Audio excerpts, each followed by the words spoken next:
เอากุลพระแก้วเจ้าดังสามประการอันมีพระพุทธพระธรรมพระสงฆ์กุลพ่อกุลแม่กุลครูบาอาจารย์กุลศีลธรรมกรรมฐานจงมาปกห่มรักษาครูบาอาจารย์พระเจ้าพระสงฆ์ทุกรูปปกห่มรักษาพ่อออกแม่ออกศรัทธาตั้นสาธุชนคนดีผู้สนใจใฝ่ในธรรมทุกท่านขอถวายความเคารพแสดงความนับถือพระมหาเถระพระเถรานุเถระเจ้าคณะพระสังฆาธิการครูบาอาจารย์เจ้าที่เปิดวิทยุฟังอยู่ที่วัดที่ว่าเวลานี้บ่ว่าจะเป็นหลวงป่อหลวงลุงตุปีตุน้องเปื่อนสหธรรมครูบาอาจารย์ที่มีอายุพรรษามีการศึกษามีภูมิธรรมที่สูงกว่าเก้ากับผมขอถวายความเคารพแสดงความนับถือจุตนจุองค์ขอความสุขความเจริญในธรรมความผาสุกตั้งใจความสบายตั้งกายจงได้บังเกิดแก่ญาติโยมทั้งหลายทุกคนทุกท่านได้เวลาแล้วเนอได้เวลาแล้วถึงเวลาแล้วได้เวลาสำหรับการรับฟังธรรมะอันเป็นสาระประโยชน์ทางด้านพระพุทธศาสนาน้อมธรรมคำสอนขององค์สมเด็จพระชินวรสัมมาสัมพุทธเจ้าได้มาปะมาพบมามาเล่าสู่บรรดาพ่อแม่พี่น้องพ่อออกแม่ออกพ่อแม่นักศีลนักบุญเท่าแก่น้อยใจยิงตั้งหลายแล้วไผที่ยังบ่ลุกเตื้อก็เกียมตัวลุกมาได้แล้วเนอะเกียมตัวลุกมาได้แล้วหลับลุกเจ้ากินพักตังป่ายหลับลุกขวายกินพักตังเก้าลุกเจ้าได้หลายลุกขวายได้น้อยหลับลุกเจ้าเป็นเจ้าตังหลายหลับลุกขวายปาเฮือลูกหลานเป็นหนี้เป็นค่าเนอตื่นมาเหี่ยเนอลุกมาเหี่ยเนอลุกเนอลุกเนอลุกตื่นได้แล้วลุกได้แล้วญาติโยมท่านทั้งหลายลุกเจ้าตื่นตัวเจ้าบัวกับหันเนื่องนาพังพร้อมลุกขวายบอตันหนตังกีดก้อมก้าตัวบ่ต้อมปุ่นอายจุงเก่งเข้าไว้อย่าไปเฮือขวายต่อแน่สบายจำไว้เนอเจ้าจำไว้เนอเจ้าอรุณสวัสดิ์ธรรมะสวัสดีสวัสดียามเจ้า ศรัทธาญาติโยมท่านผู้ฟังทั้งหลายยินดีต้อนรับเข้าสู่รุ่งอรุณวันใหม่ปะกันเจ้านี้เป็นเจ้าของวันจันทร์ที่17เดือนกุมภาพันธ์พุทธศักราช2568วันนี้เป็นวันเดือน5เหนือแฮม5ค่ำเดือน5เหนือแฮม5ค่ำพร่ำว่าเป็นวันจันทร์เดือน5นี่เปิ้นมีมติเปิ้นถือหลายอย่างเดือน5เอาส้มปล่อยก็แม่นเดือน5กินผักขี้เหล็กแก้หวัดแก้ไข้เนี่ย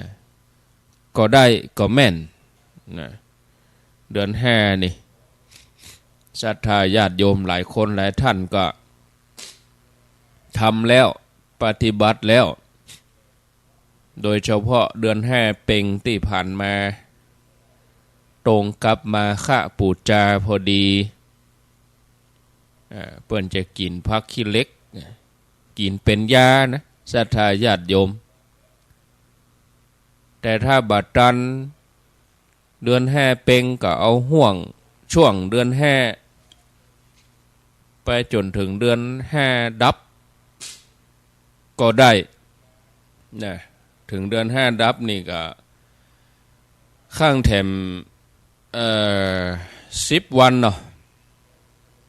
เดือน5ดับนี่วันที่26กุมภาพันธ์ปุ่นน่ะศรัทธาญาติโยมท่านทั้งหลายแล้วก็เดือน5มีหลายอย่างส้มปล่อยก็ได้เอาส้มปล่อยเอาส้มปล่อยเดือน5นี่มันเต็งดีกะมันหล่นเอาเดือน5นี่ส้มปล่อยเดือน5นี่ดีคนเฒ่าคนแก่เปิ้นว่าอย่างนั้นยังได้ก็ตามจะกินเปื่อสมุนไพรก็กินเปื่อถือเคล็ดถืออันยังก็ที่สุดมาก็อยู่ที่ตัวเฮาเปิ้นบอกว่าหมอที่ดีที่สุดคือตัวเก่าถ้าหมอไปโรงยาหมอเปิ้นให้ปฏิบัติอย่างนี้แต่เฮาบ่ทำมันก็ช่วยเหลือบ่ได้หมอเปิ้นให้เว้นอันนี้เปิ้นให้กินอันนี้แต่เฮาบ่ยะบ่ทำมันก็บ่มีผลหยังศรัทธาญาติโยมนะหมอที่ดีที่สุดคือตัวเก่าเฮานี่มาปะกันก่อนอื่นนั่นก็ต้องขออนุโมทนากับสถานีวิทยุคลื่นต่างๆที่เปิ้นได้รับสัญญาณนำรายการนี้ไปสู่ผู้ฟังทางบ้านบ่ว่าไกลว่าใกล้อยู่ที่ไหนก็รับฟังกันได้ผ่านสถานีวิทยุแห่งนี้ผ่านระบบอินเทอร์เน็ตออนไลน์จะนั่งฟังกะนอนฟังกะบางคนก็ยังนอนอยู่ในที่นอนอยู่ก็มีบางคนก็ลุกมานึ่งข้าวทำกับข้าวเตรียมเดินทางบางคนก็เตรียมทำบุญหลายอันหลายอย่างแล้วแต่ภารกิจของแต่ละผู้แต่ละท่านยังได้ก็ตามจะนั่งฟังกันนอนฟังกันก็ตามอัธยาศัยเอาความสะดวกสบายธรรมะไปบริการถึงบ้าน โดยความร่วมมือของสถานีวิทยุที่เปิดรับสัญญาณนี้ต่างจังหวัดต่างอำเภอต่างตำบลรับฟังกันตึงวันครูบาอาจารย์ก็สลับสับเปลี่ยนกันมาฮือธรรมะกับศรัทธาญาติโยมแล้วก็หายไปหลายสถานีเหมือนกันนะหายไปหลายสถานีบางสถานีก็ปิดไปโดยอัตโนมัติตั้งแต่ปี67ปี68มาก็หายไปหลายสถานีบ่ได้ทำต่อแล้วบางสถานีก็ปิดไปโดยปริยายคนที่เคยได้ยินก็บ่ได้ยินก็ไหลซ้อหาเอาศรัทธาญาติโยมก็ยังแควนยังโจกดีที่ยังได้ยินได้ฟังกันอยู่เนาะก็ต้องขอบคุณเจ้าหน้าที่ดีเจฝ่ายเทคนิคฝ่ายรายการที่เปิ้นเสียสละเกาะสัญญาณเอารายการนี้ไปสู่ผู้ฟังทางบ้านให้เราได้ยินได้ฟังกันอย่างสบายอกสบายใจมาปะกันแล้วบ่ฮือได้ขาดแคลวเสียเวลาเจ้านี่มาอู้ถึงเรื่องธรรมะคืออันหยังธรรมะคืออันหยังคือธรรมะที่เราฟังกันตึงวันสถานีธรรมะสถานีพระพุทธศาสนาพระเผยแผ่ธรรมะนี่ธรรมะมันคืออันหยังเผยแผ่ธรรมะแล้วธรรมะคืออันหยังลองมาฟังกันพอรถยนต์จะวิ่งตามท้องถนนได้ต้องมีของดีหลายอย่างเข้ามาช่วยทำให้รถกันนั้นวิ่งไปได้บ่ว่าจะเป็นเครื่องยนต์น้ำมันคนขับล้อตัวถังโอ้หมดเลยเนี่ยศรัทธาญาติโยมส่วนประกอบอื่นๆแถมระบบอื่นๆแถมนักรถยนต์กันหนึ่งนี่กลัวจะวิ่งได้ไม่ใช่ง่ายๆศรัทธาญาติโยมแต่ว่าของดีอันดับแรกแล้วก็มีความจำเป็นนี่ก็คือเครื่องยนต์ของรถกันนั่นเครื่องยนต์มีความแหงเท่าใดเนี่ยถ้าบ่แหงก็ขึ้นดอยเบาไวแหงชุดกระชากลากไปมันก็บ่ได้นี่ศรัทธาญาติโยมรถจะต้องมีเครื่องยนต์นั่นก็จะต้องมีกำลังปอนะเครื่องยนต์ดีรถถึงจะวิ่งได้ตามท้องถนนถ้าเครื่องยนต์เสียถึงแม่น้ำมันจะดีอย่างใดถนนจะดีอย่างใดคนขับดีอย่างใดรถก็วิ่งบ่ได้บางทีรถเครื่องดีแต่บ่มีน้ำมันก็จะจอดกับที่บางทีรถก็ดีน้ำมันก็มีแต่บ่มีคนขับมันก็จอดกับที่บางทีรถก็ดีน้ำมันก็ดีถนนก็ดีแต่ว่าคนขับบ่ดีคนขับกินเหล้าเมายาคนขับประมาทก็ทำให้รถนั่นเสียหายเกิดอุบัติเหตุไปได้นี่ศรัทธาญาติโยมคนเฮาก็เหมือนกันคนเฮานี่จะเจริญก้าวหน้า ก็ต้องมีดีหลายอย่างแต่ที่สำคัญที่สุดขาดบ่ได้มีอยู่อย่างหนึ่งคือตัวเฮาต้องเป็นคนดีเหี่ยก่อนนะก็มาลงตะติวตัวเฮานี่เป็นคนดีถ้าตัวเก่าเฮาเป็นคนดีเหี่ยแล้วแม้ตระกูลจะดีเชื้อชาติจะดีเจ้านายจะดีเนี่ยบางทีถ้าว่าไปอยู่ตัดติบดีก็เจริญก้าวหน้าบ่ได้ถ้าตัวเฮาบ่ดีอย่างอื่นดีมันก็บ่มีความเจริญก้าวหน้าฉะนั้นคนที่เปิ้นจะมีความเจริญก้าวหน้านี่ก็จะต้องทำงานอย่างหนึ่งเหี่ยก่อนคือทำงานในที่นี้คืองานที่ทำตัวเพื่อเป็นคนดีเนี่ยธรรมะเริ่มเกิดแล้ว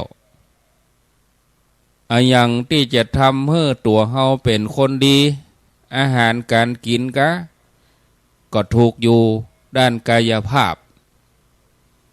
ถ้ากินอาหารบดีก็ลุต้องเสียสุขภาพบั่นทอนชีวิตต้องกินอาหารดีแต่มันบ่ใจเตื้อนะบ่ใจบ่ถูกหมดอาหารนั่นช่วยให้เฮาบรรเทาความหิวบำบัดความทุกข์อันเกิดจากความหิวอาหารนั่นบำรุงร่างกายให้เจริญเติบโตอาหารนั่นทำให้เฮามีความแข็งแรงแต่ทำให้เป็นคนดีบ่ได้นะอาหารนี่บางคนนี่มีเงินกินอาหารเสี่ยงมื้อไหนคาบไหนเป็นหมื่นเป็นพันก็ยังเป็นคนบ่ดีนะออกข่าวมาศรัทธาญาติโยมบางทีคนมั่งมีทั้งนั้นเนี่ยอาหารก็บ่ใจเครื่องรับประกันว่าจะทำให้คนเป็นคนดีบางทีออกมาเป็นภาพสวยหรู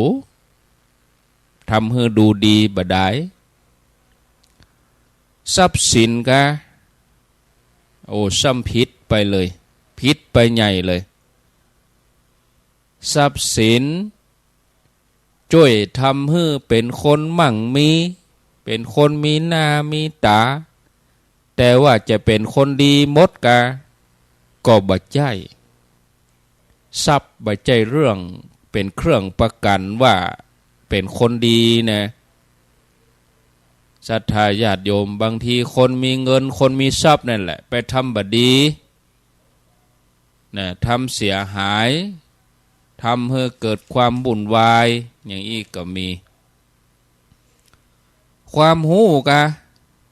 เนี่ยบางทีก็พอแล้วก็เข้าท่าอยู่มีความหู้ลูกเนี่ยแต่มันบ่ตรงเพราะว่าความหู้นั่นทำให้เฮาฉลาดบางทีคนฉลาดมันฉลาดแกมโกงนะเอาความหู้นั่นไปช่อชนเอาความหู้นั้นไปช่อโกงเอาความหู้นั้นไปประพฤติทุจริตหลายๆอย่างอีกก็มีบ่ว่าจะเนี่ยยัง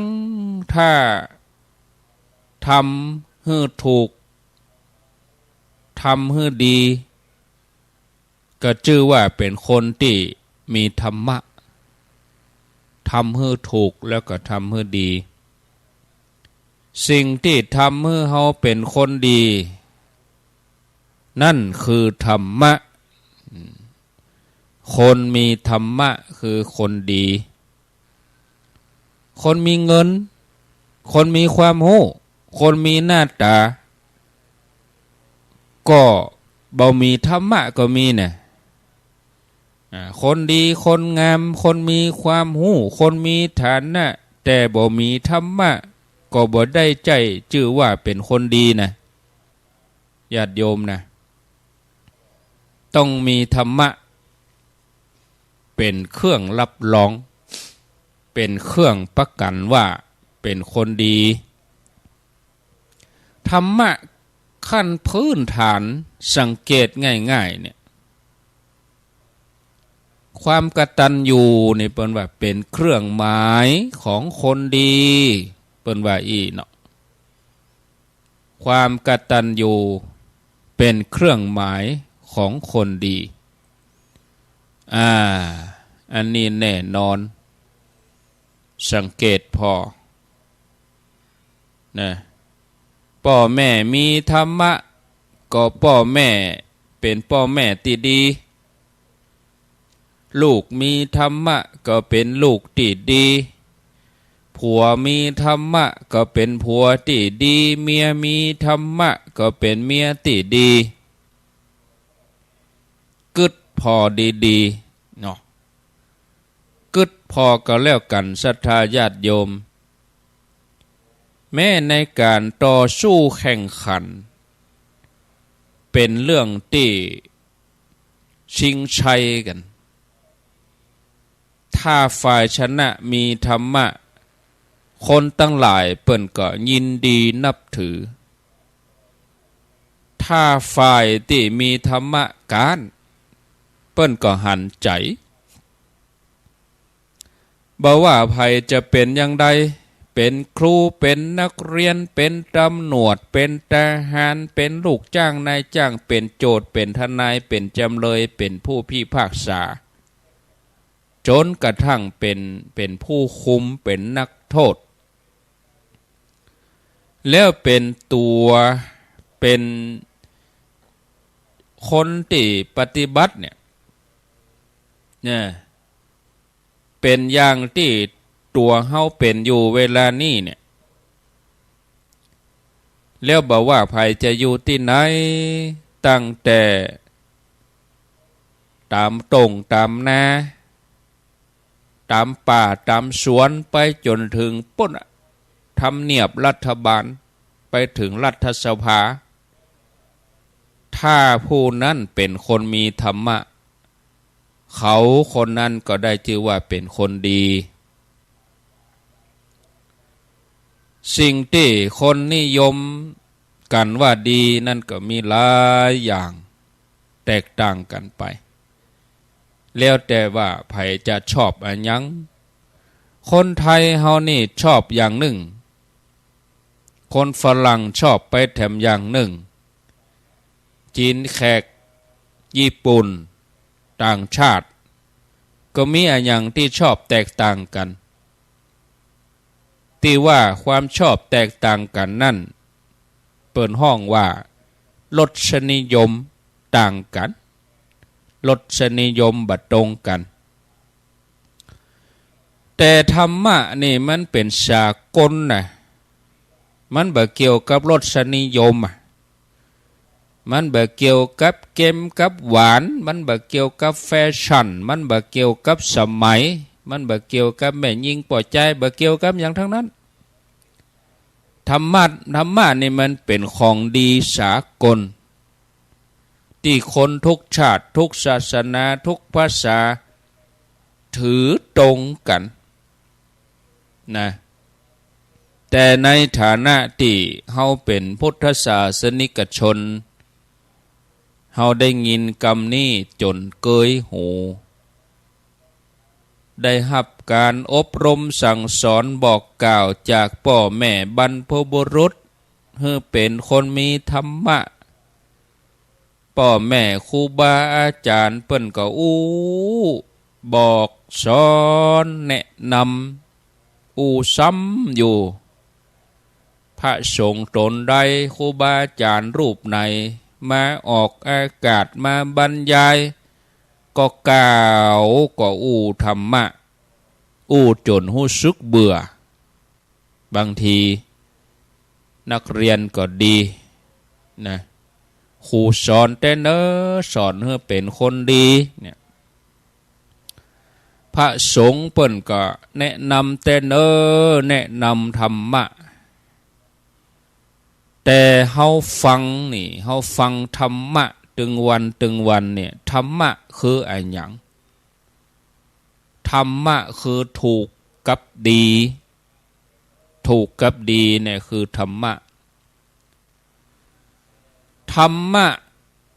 แปลว่าสภาพที่ทรงไว้อันนี้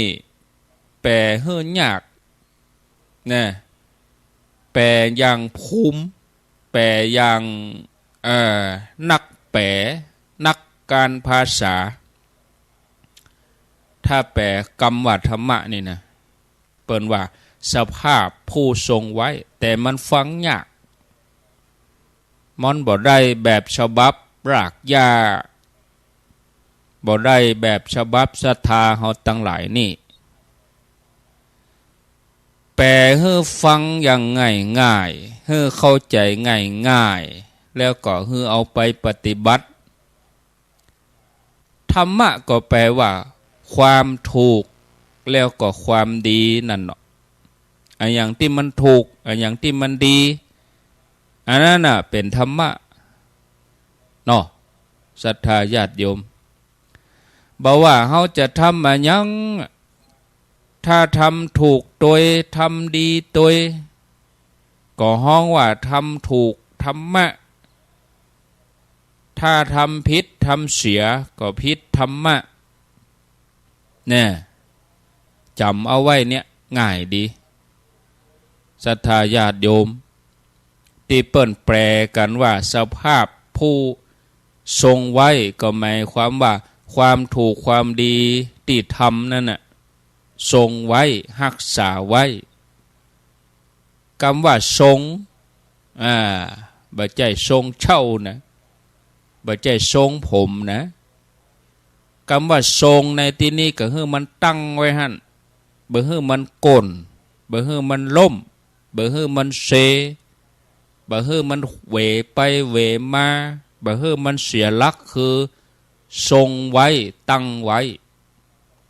เนี่ยศรัทธาญาติโยมอันเนี้ยธรรมะคือตัวนี้คือรักษาไว้ตั้งไว้บ่คือมันก้นนะทรงตัวนะคะศรัทธาญาติโยมเนาะแล้วที่นี่ถูกกับดีเนี่ยอยู่ที่ไหนธรรมะอยู่ที่ไหนถูกกับดีนี่อยู่ที่ไหนมีอยู่ในวิทยุนี่กามีอยู่กับครูบาอาจารย์พระสงฆ์กามีอยู่ในหนังสือกามีอยู่ในตำรับตำรากาอยู่ไหนตัวธรรมะนี่ตัวดีตัวถูกนี่อยู่ที่ไหนเนี่ยก็ว่าอยู่ที่โรงเรียนก็ว่าอยู่ที่มหาวิทยาลัยถูกกับดีเนี่ยมันอยู่ที่ไหนอยู่กับงานเนี่ยมีงานอยู่ที่ไหนก็มีดีมีถูกอยู่ที่หั่นแล้วที่ไหนมีถูกมีดีก็ที่หั่นน่ะมีธรรมะนะบางคนคิดว่าตัวเก่ากำลังยุ่งบ่มีเวลามาปฏิบัติธรรมะบ่มีเวลาจะมาฟังเทศน์ฟังธรรมะบ่มีเวลาต้องรอให้ว่างเหียก่อนว่างสักน้อยก่อนเนี่ยคนเกิดอย่างนี้ก็เหมือนกับว่าธรรมะเป็นของพระ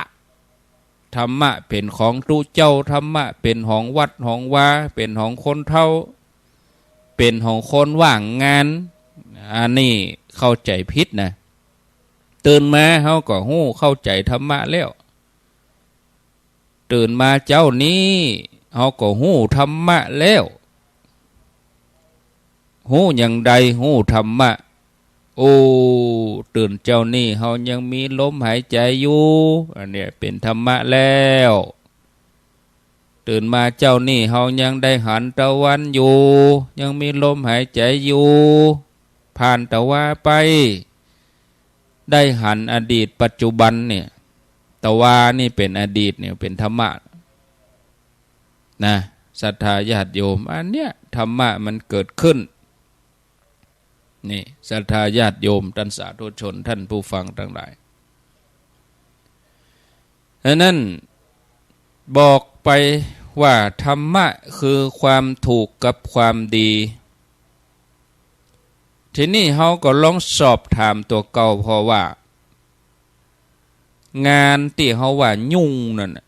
มันยุ่งมันแบบมีเวลามันแบบว่างในการทำงานของเฮานั่นเนี่ยเฮาทำถูกและเฮาทำดีก็นี่ยังเปิ่นออกข่าวแต่ว่าเนี่ยหมู่ที่มาจุเฮาเป็นแก๊งคอเซ็นเตอร์ที่โทรมาจุว่าเป็นตำรวจเป็นสัมภากรเป็นธนาคารเนี่ยเปิ้นยับได้เนี่ยเอามาสอบเนี่ยจำนวน100 คนเนี่ยมี1 คนเท่านั้นที่ถูกบังคับ99 คนน่ะสมัครใจไปโอ้ยังอันแต่ว่าอันนี้ทำตึงบ่ถูกแล้วก็ทำตึงบ่ดีเขายังจะปิกเข้ามาอยู่เมืองไทยนี่อยู่นะแล้วก็จะกระจายไปต่อใดบ่ฮู้ได้หมอกเอาไปฝึกงานแต่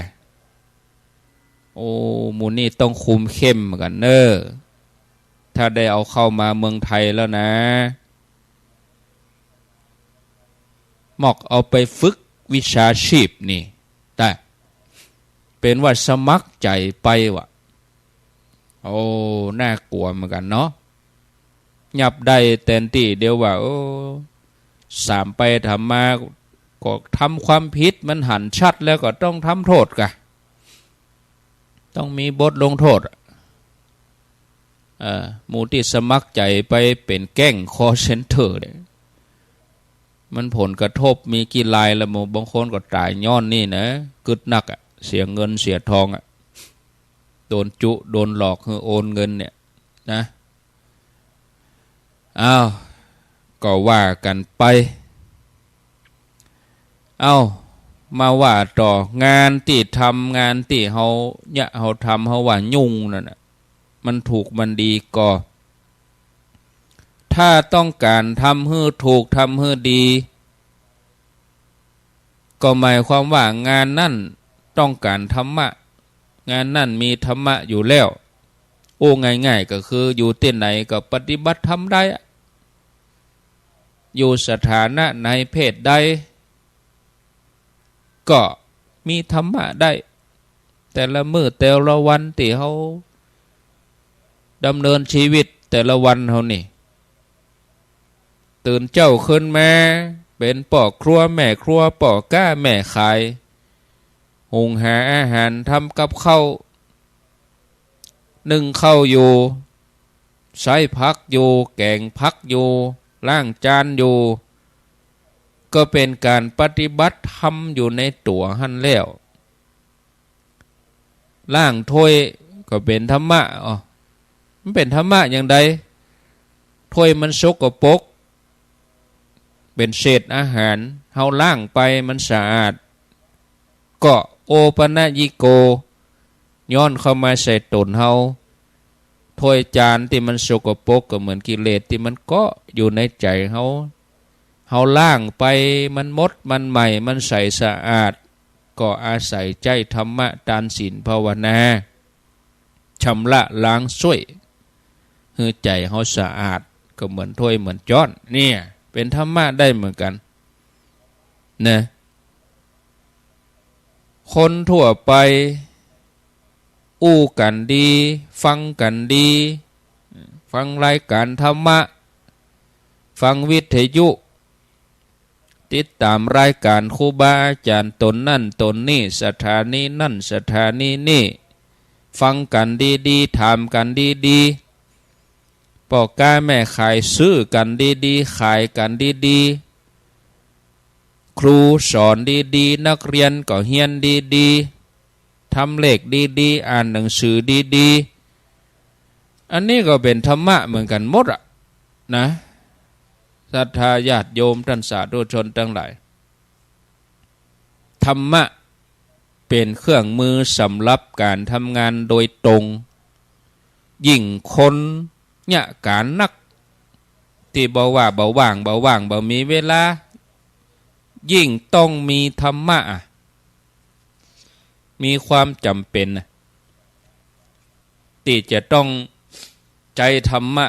อย่างนักเลยในแต่ละวันศรัทธาญาติโยมเหตุใดถึงกึดไปว่าจะฮื้อธรรมะรอคอยอยู่รอว่างก่อนจนกลัวเฮาจะว่างเฮาถึงจะปฏิบัติธรรมศรัทธาญาติโยมแสงสว่างมีความจำเป็นสำหรับคนมีงานคนทำงานฉันใดธรรมะก็จำเป็นสำหรับคนทั่วไปฉันนั่นการทำงานถ้าทำงานแบบหันหลังฮื้อธรรมะ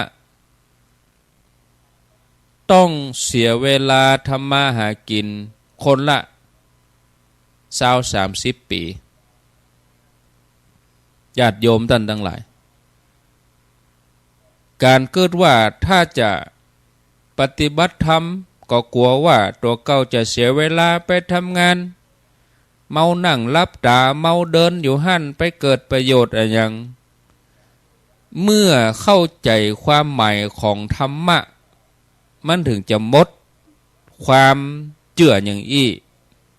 ตราบใดที่ยังบ่เข้าถึงเตื้อจะไปฟังปรามาสว่าสิ่งนั้นบ่เกิดประโยชน์อย่างอันครูบาอาจารย์เปิ้นจะไปได้ประพฤติปฏิบัติให้เฮาได้กราบได้ไหว้ได้เคารพนับถืออย่างก็เปิ้นมาจากตัวนี้มาเก่านั่นแหละเปิ้นนั่งเจริญสมาธิภาวนาเปิ้นเดินจงกรมนั่นแหละเนี่ยเพราะความจริงนั่นเนี่ยการทำงานถ้าเฮาหันหลังฮื้อธรรมะนี่มันก็ทำผิดทำเสียยิ่งทำไปมันก็เสียเวลานะบางคนนี่จะหารายได้โดยสุจริตกลัวว่าตัวเก่าจะรวยจ้าก็เลยหันหลังฮื้อธรรมะไปเหียเมื่อหันหลังฮื้อธรรมะก็หันหน้าเข้าอบายมุขที่สุดมาก็ทำให้เสียเวลาเงินทองที่สะสมมา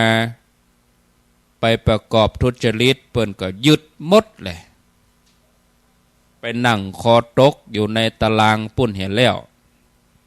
เสียเวลาไปเหี่ยบางคนก็วิตกกังวลไปว่าถ้าตัวเก่าปฏิบัติธรรมะจะย่าฮื้อความม่วนความสนุกสนานลดลงคล้ายๆกับว่าคนตีเข้าหาวัดหาว่าคนมีธรรมะนี่เป็นคนขำคึเป็นคนโบราณล้าสมัยเนี่ยเป็นการปิดกั้นตัวเองเนี่ยจะเนี่ยยังก็บ่สะดวกไปหมดอันนี้มันเป็นเรื่องเข้าใจผิดนะเข้าใจผิดอย่างนักเลยญาติโยมชีวิตของคนเฮานี่คนที่เปิ้นมีธรรมะนี่มันบ่คับแคบนะเกิดง่ายๆถ้าว่าคนตึงโลกนี่มีธรรมะเขาจะฮักกันมันก็บ่มีการเบียดเบียนกันมันบ่มีสงครามเนาะฮักกันยังมีธรรมะสามีภรรยาอยู่ด้วยกันก็อย่างมีธรรมะเนี่ยจะไปดูหนังดูลิเกจะไปเที่ยวไปแอวไปที่ไหนก็จ้างได้ทั้งนั้นสำคัญไปอย่างมีธรรมะ มีธรรมะแล้วก็ปาฮื้อยิ้มแย้มแจ่มใสหน้าตาอิ่มเอิบเบิกบานบ่ใจเข้าหากันแปลงหน้าบึ้งบ่ใจว่ามองกันพอกันโดยต่างที่บดีถ้าคนมีธรรมะนี่เปิ้นจะมองแง่ดีบ่ได้มองแง่ให้บ่ใจพอกันในมุมที่ให้เนี่ยศรัทธาญาติโยมคนเฮาท่านทั้งหลายที่หวังความเจริญก้าวหน้านี่นะคือเฮาคิดว่าเฮาได้เปิ่งธรรมะตั้งแต่ในต้องแล้วธรรมะยะฮือพ่อแม่มีความอินดูมีความเมตตากรุณาต่อเฮาเนี่ยถ่ายทอดมาสู่ลูกถ้าว่าพ่อแม่บ่มีธรรมะก็ออกข่าวมาเหรอออกข่าวมาแม่กับพ่อเลี้ยงทำร้ายลูกอีกก็มีแม่เลี้ยงทำร้ายลูกบางทีพ่อเต้แม่เต้ทำร้ายลูกบางทีลูกทำร้ายพ่อแม่เนี่ยเพราะว่าบ่มีธรรมะแต่ถ้าว่ามีธรรมะมีความเมตตากรุณาต่อกันธรรมะเกิดในหมู่เปื้อนมนุษย์เฮาก็อยู่ด้วยกันด้วยความเมตตาหมอมีธรรมะคนไข้มีธรรมะตำรวจมีธรรมะทหารมีธรรมะเนี่ยมันก็อยู่ด้วยกันได้ธรรมะถึงแม้จะเกิดอยู่ในใจคนอื่นก็ทำให้เฮาได้รับอานิสงส์ทำให้เฮาได้รับความห่มเย็นเพราะว่าถ้าเฮาได้เพาะปลูกธรรมะขึ้นไว้ในใจแล้วเฮาก็จะได้รับความเย็นร้อยเต่าพันเต่าธรรมะเนี่ยช่วยให้เฮาเจริญก้าวหน้าธรรมะช่วยให้เฮาอยู่สุขสบายถึงแม้จะจากโลกนี้ไปธรรมะนี่จะดลใจเฮือญาติพี่น้องเปื่อนฝูงปากันมางานของเฮาเพราะอย่างเพราะเขาเคารพนับถือน้ำใจตอนที่เขายังมีชีวิตอยู่เพราะใจเขามีธรรมะอย่างน้อยก็บางทีเขามาเกิดถึงนะโอ้คนนี้อย่างงานคนนี้อย่างมาคนนักเต้นนักว่าก็เพราะว่าใจของแต่ละคนนั้นมีธรรมะอินดูเนี่ยความอินดูความเมตตาความหันอกหันใจมันเป็นธรรมะธรรมะนี่จะดลใจให้ลูกให้หลานที่อยู่ตั้งหลังได้ทำบุญสุนทานได้กินทานให้นะธรรมะดีกับเฮากู้อย่างตั้งแต่เกิดจนถึงตายจนถึงกระดูกปุ่นธรรมะก็บ่ทอดทิ้งเหตุเนี่ยธรรมะถึงอยู่ในความต้องการของคนทั้งหลายศรัทธาญาติโยมการเรียกร้องห้องหาธรรมะก็มีอยู่กันทั่วไปตึงในวัดในบ้านตามถนนหนทางตึงในรถในเรือกูติต้องการธรรมะทั้งนั้นเสียอยู่น้อยเดียวตัดติว่าเฮาเรียกร้องห้องหาแต่จะให้คนอื่นมีธรรมะเฮาเรียกร้องห้องหาแต่จะให้คนอื่นมีเมตตาเรียกร้องห้องหาให้คนอื่นมีน้ำใจแต่ตัวเฮาบ่ได้ปลูกธรรมะไว้ในใจก็เลยขาดแคลนคนดีเต้าอันที่จะเจริญก้าวหน้าธรรมะเต้าอันที่จะทำให้เป็นคนดีเนาะศรัทธาญาติโยม พอเวลาแล้วก็อูมาข้างแหม10 นาทีจะเป็นเวลา6 โมงวันพวกก้อยมาฟังกันแถมไม่ถ้าบัดติดธุระจังใดเนาะศรัทธาญาติโยมเนาะมันผูกนี้ก้อยมาฟังกันแถมใหม่มีข่าวสารงานบุญกุศลอันนี้เดือนมีนาปุ่นก่อนแต่ว่าก่อนเดือนมีนานี่แห่มวันเสาร์หน้านี่อาตมากับครูบาอาจารย์หลายตนจะไปปฏิบัติธรรมที่อำเภออมก๋อยบ้านแม่หลองใต้บ้านแม่หลองใต้อำเภออมก๋อยจังหวัดเชียงใหม่แต่ว่ามันเป็นชายแดนนะเวลาเขาเดินทางนี่มันจะมีอยู่3 จังหวัดเขาผ่าน3 จังหวัดก่อนจังหวัดเชียงใหม่แม่ฮ่องสอนจังหวัดตากยุ่มหั่น3 จังหวัดเหมือน3 เหลี่ยมทองคำเนี่ยมัน3 จังหวัดแต่ว่าที่3 เหลี่ยมทองคำที่เชียงแสนนี่เป็น3 ประเทศไทยพม่าลาวแต่บ้านแม่หลองใต้นี่เขาจะผ่านตากแม่ฮ่องสอนแล้วก็เชียงใหม่จะไปนอนปุ่น1 คืนเนาะวันที่22นี่จะไป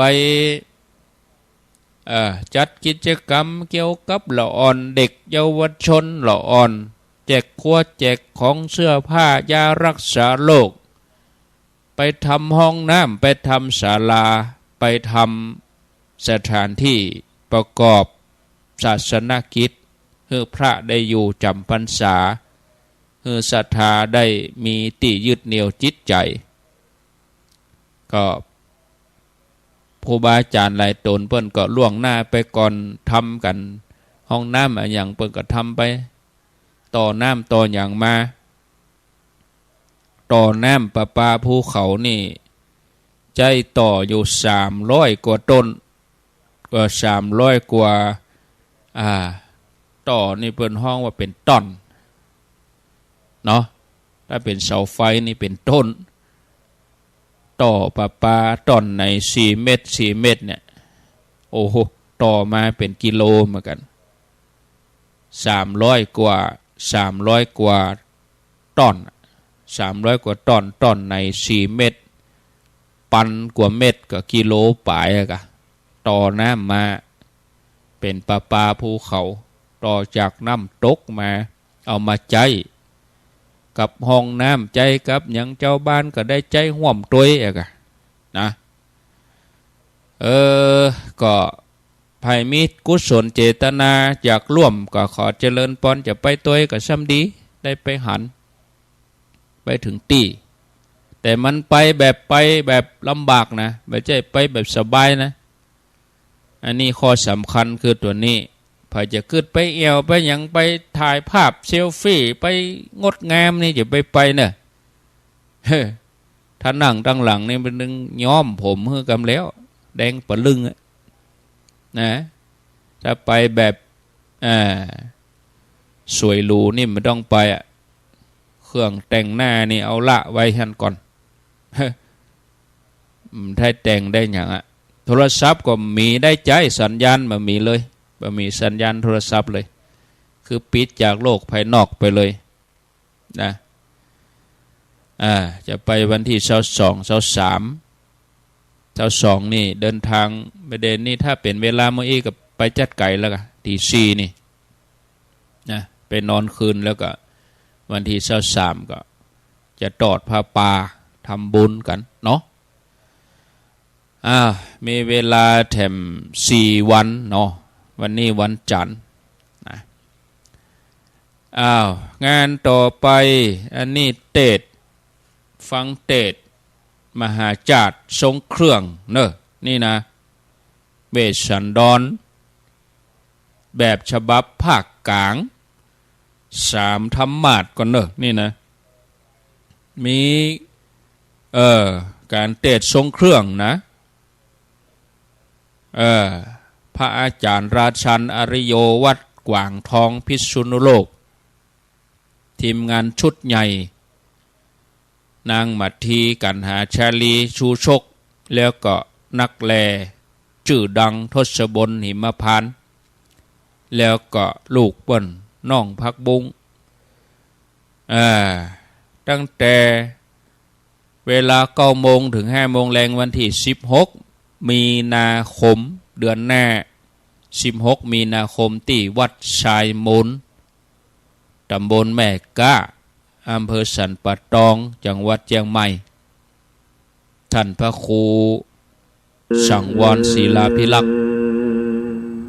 ก็เดี๋ยวเพื่อนจะมาให้รายละเอียดเนาะต่อจากรายการอาตมานี่แหละก็เดี๋ยวจะหมดเวลาไปเปิ่นมาทำบุญแต่ว่าแล้วก็ซองมีนี่ก็เหลือข้างนี่นักอยู่พี่น้องป่าเป้าในเด้ออุตส่าห์มาเยี่ยมมาเอวหาก็อนุโมทนานำโดยแม่นวลนิดชวชาติคณะศรัทธาป่าเป้าในเจียงใหม่ปุ้นอุตส่าห์สละเวลามาเยี่ยมมาเอวหาก็อนุโมทนาบุญตัวเนาะแม่ซุ่มอนุวงศ์พร้อมลูกหลานเนอะตานเฮือป่ออาจารย์นานอาทิตย์อนุวงศ์นายธงชัยอนุวงศ์บ้านบวกก้างสันกำแพงแม่บัวลันจำปาอิ่มพร้อมลูกหลานบวกก้างสันกำแพงป่อพิบูลแม่ฟองจันอ้ายเสาบวกก้างสันกำแพงมากันตะวาลูกหลานมากินตานทำบุญแม่ทิพวรรณพัทวีปากตังเจริญ100 บาทป่อระนองแม่แก้วพาแก้วชายา2 แคว100 บาทป่อป่าแม่4,000คำจันทร์2 แคว200 บาท2 แควคลินิกแม่รจนาคำพีรภัยต้นแหน100 บาทแม่พิวันตอนใจต้นแหนแม่จันฟองเดียวกันเนออย่างนามสกุลนี่ชูเวียงกะ50 บาทแม่มาลีชมพูคำต้นแหนหลวงนายบรรจงนางยุพาบงเรืองศพวางเนาะแม่แก้วนาปวงคำศพวางต้นแหนน้อยโมทนาแม่ลาวันสิริแก้วตั้งเมื่อปล่อยหลวงต้นแหนแล้วดูก็หามาอ่านประเดี๋ยวนี้เปิ่นทำบุญมาแม่สุทัศน์ดีมูลแสนพรม100ป่อน้อยอินคำแม่เรือนมูลชัยน้อยดอนปินแต่ว่ามีปล่อยหลวงเนาะดอนปินท่านนายทวินแม่ครูทานทิพย์ชัยมณีแสนกันทา200 บาทเนาะอันนี้ตั้งหมอกไปเตดแสนกันทาแล้วแม่ทัศนีอรุณสว่างดอนปินแม่ครูมันธนาสวัสดิ์ประดิษฐ์บ้านดอนปินโมทนา